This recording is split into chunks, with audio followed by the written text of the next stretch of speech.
I get lazy and forget my obligations, but I'd go crazy if I paid attention all the time.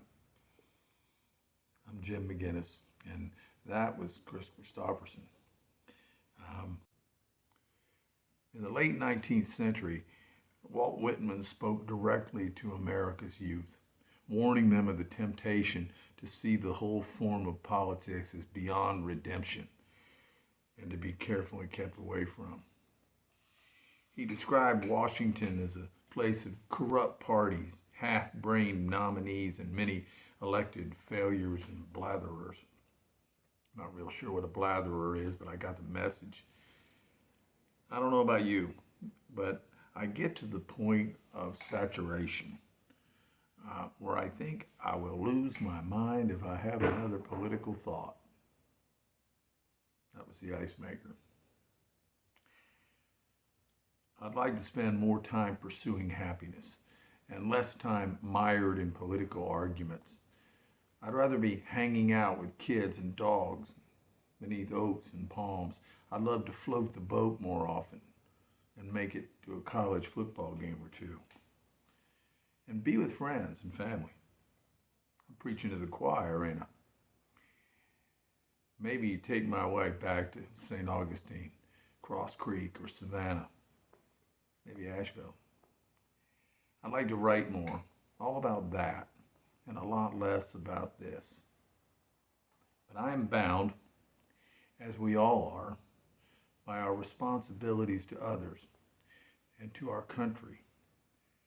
We are reminded by Whitman that we can be both spiritual and political, both shallow and deep. I have a duty to inform myself, to engage, to scribble mindless political gibberish on a yellow legal pad when my full attention should be devoted to the World Series or Monday Night Football. And perhaps to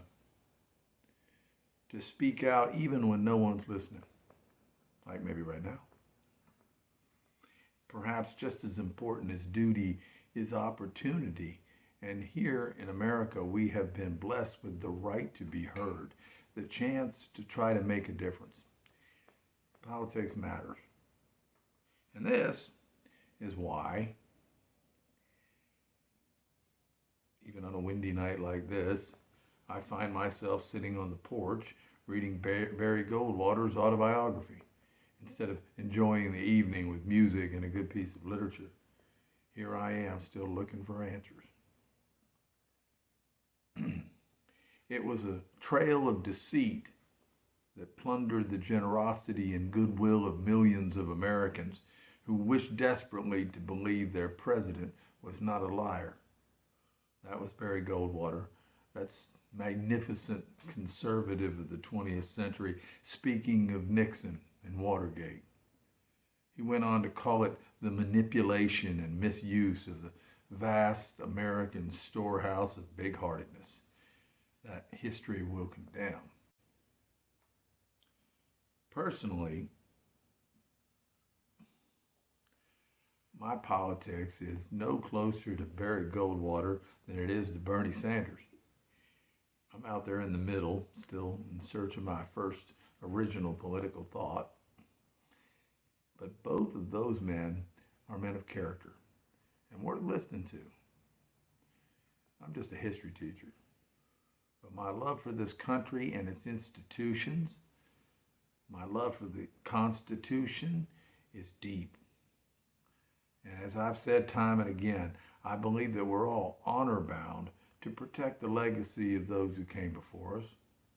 Hatred for the opposition and the desire to regain power have stripped many of us, many of you, of civility.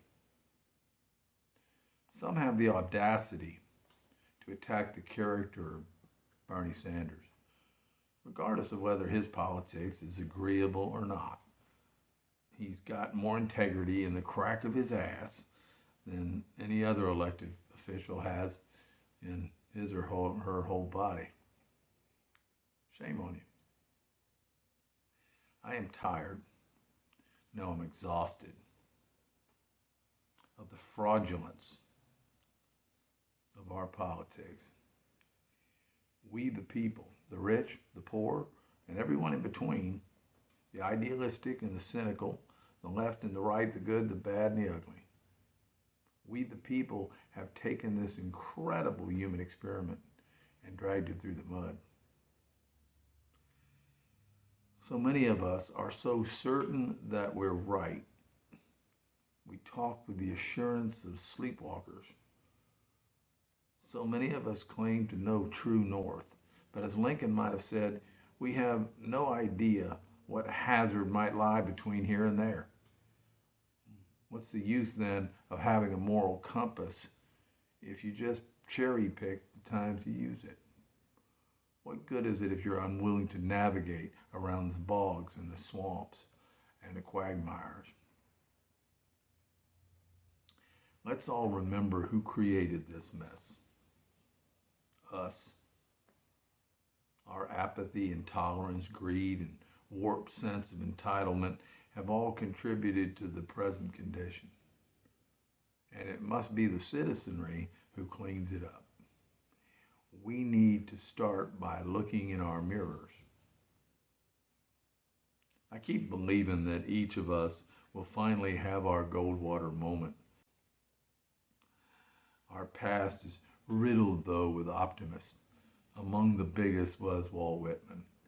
The old poet laureate of democracy pleaded with the young people not to turn their backs on the system. Always inform yourself, he said. Always do your best, always vote. And I plead with you to do the same. Whitman believed that despite the political disarray of the time, America was going to be okay.